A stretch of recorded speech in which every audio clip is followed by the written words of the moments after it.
નમસ્કાર, હું છું માર્ગે. આપની સાથે હેડલાઇન્સમાં જોઈએ કેટલાક મહત્વના સમાચાર. કોકરોચ જનતા પાર્ટી આજે નાગપુરના કોન્સ્ટિટ્યુશન સ્ક્વેર પર નીટ યુજી મુદ્દા પર કેન્દ્રીય શિક્ષણ મંત્રી ધર્મેન્દ્ર પ્રધાનના રાજીનામાની માંગણી સાથે એક વિરોધ પ્રદર્શન કરશે.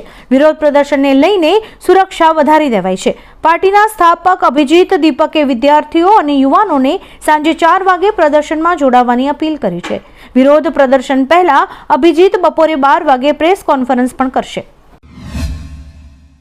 કેન્દ્ર સરકારે ચેતવણી આપી છે કે દુશ્મન ડ્રોન વડે સરહદના મહત્વપૂર્ણ ઠેકાણાઓ પર હુમલો કરી શકે છે.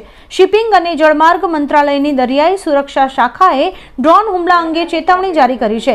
ખતરનાક ડ્રોનથી સરહદી ઠેકાણાઓ બચાવવા માટે એન્ટી ડ્રોન સિસ્ટમ્સ ઇન્સ્ટોલ કરાઈ છે. વર્તમાન વૈશ્વિક પરિસ્થિતિને જોતા એ સ્પષ્ટ છે કે દુશ્મન ડ્રોન આપણા મહત્વપૂર્ણ ઠેકાણાઓના કાર્યમાં વિક્ષેપ પાડી શકે છે. રશિયાએ 15મી જૂને યુક્રેનની રાજધાની કીવ સહિતના સ્થળો પર ભયાનક હવાઈ હુમલો કર્યો છે, જેમાં 5 બચાવ કર્મીઓ સહિત 9 લોકોના મોત થયા છે. આ હુમલામાં 1051માં સ્થાપિત યુનેસ્કોની વર્લ્ડ હેરિટેજ સાઇટ કીવ પેચેસ્ક લાવરા મઠને ભારે નુકસાન થયું છે અને ત્યાં આગ લાગી છે. પ્રમુખ ઝેલેન્સ્કી અને ડોનાલ્ડ ટ્રમ્પ વચ્ચે શાંતિ મંત્રણાની ચર્ચા બાદ જૂન મહિનાનો સૌથી ઘાતક હુમલો આ માનવામાં આવી રહ્યો છે. અરિજીત સિંહ બાદ બોલિવૂડના પ્રખ્યાત મ્યુઝિક કમ્પોઝર પ્રીતમે સંગીત જગત છોડવાના સંકેત આપતા ફેન્સ હવે આઘાતમાં છે. તાજેતરમાં 14મી જૂને પોતાના 55મા જન્મદિવસે ઇન્સ્ટાગ્રામ પર ભાવુક પોસ્ટ શેર કરીને તેમણે નિવૃત્તિ તરફ ઇશારો કર્યો છે. પ્રીતમે લખ્યું કે હવે મેઇન સ્ટ્રીમ બોલિવૂડ સંગીતની અદ્ભુત સફર બાદ જિંદગીને અલગ નજરિયાથી માણવા અને નવી સફર પર નીકળવાનો સમય આવી ગયો છે, જેના કારણે હવે બોલિવૂડમાં ચિંતા વધી ગઈ છે. ઈરાન અને અમેરિકા વચ્ચે છેલ્લા 4 મહિનાથી ચાલી રહેલું યુદ્ધ હવે સમાપ્ત થવા જઈ રહ્યું છે. યુદ્ધને રોકવા માટે બંને દેશોએ એક સ્થાયી શાંતિ કરાર પર ડિજિટલ હસ્તાક્ષર કરી દીધા છે. વધુમાં ટ્રમ્પે કહ્યું કે હોર્મુઝ આંશિક રીતે ખુલી ચૂક્યું છે અને શુક્રવાર સુધી સંપૂર્ણ રીતે ખુલી જશે. કરારના તમામ ડોક્યુમેન્ટ્સ શુક્રવાર પછી જાહેર કરાશે. ઔપચારિક સાઇનિંગ સેરેમની સ્વિટ્ઝરલેન્ડના જીનેવા શહેરમાં થવાની છે. વડાપ્રધાન મોદી આજે ફ્રાન્સના એવિયનમાં G7 સમિટમાં ભાગ લેશે.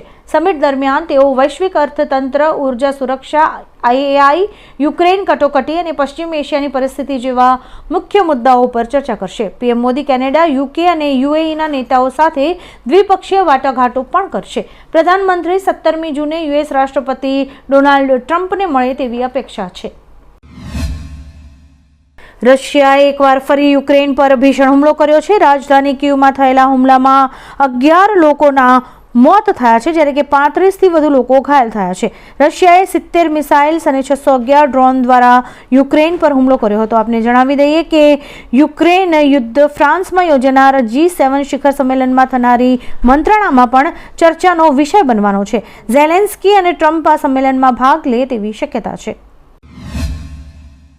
કતારથી 62,370 મેટ્રિક ટન LPG લઈને ભારત આવી રહેલા દિશા જહાજે હોર્મુઝ સ્ટ્રેટને સુરક્ષિત રીતે પાર કરી દીધું છે.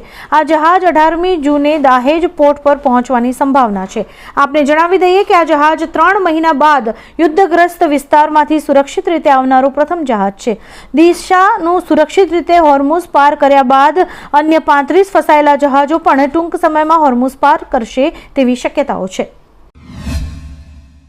કેન્દ્ર સરકારે ડીઝલ અને એવિએશન ટર્બાઇન ફ્યુઅલની નિકાસ પરની ડ્યુટીમાં વધારો કર્યો છે. ડીઝલની નિકાસ પરની એક્સાઇઝ ડ્યુટી ₹13.5થી વધારીને ₹14 પ્રતિ લિટર કરવામાં આવી છે. ATF નિકાસ પરની ડ્યુટી ₹9.5થી વધારીને ₹12.5 પ્રતિ લિટર કરાઈ છે. પેટ્રોલ પરની નિકાસ ડ્યુટીમાં કોઈ ફેરફાર કરવામાં નથી આવ્યો. સ્થાનિક બજારમાં પેટ્રોલ અને ડીઝલના ભાવ સ્થિર રહેશે. ટીમ ઇન્ડિયામાં ડેબ્યુ પહેલા વૈભવ સૂર્યવંશીને મોટો ઝટકો લાગી શકે છે. શ્રીલંકા એ સામેની મેચમાં શ્રીલંકાઈ ખેલાડી કોગાથાસ માથુલાન સાથે થયેલ ધક્કામુક્કી મામલે વૈભવ પર કાર્યવાહી થઈ શકે છે. મેચ રેફરી વૈભવને ચેતવણી અથવા દંડ પણ ફટકારી શકે છે. મહત્વનું છે કે આ ઘટના કોઈ સત્તાવાર ઇન્ટરનેશનલ મેચમાં નથી થઈ, જેના કારણે ICC દ્વારા કોઈ કાર્યવાહી કરવામાં આવે તેની સંભાવના નહીવત છે. ખેડૂતો માટે એક સારા સમાચાર આવ્યા છે. પ્રધાનમંત્રી કિસાન સન્માન નિધિ યોજનાના 23મા હપ્તાની તારીખ જાહેર કરાઈ છે. 20 જૂનના રોજ પાત્ર ખેડૂતોના ખાતામાં 2000 રૂપિયાની રકમ ટ્રાન્સફર કરાશે.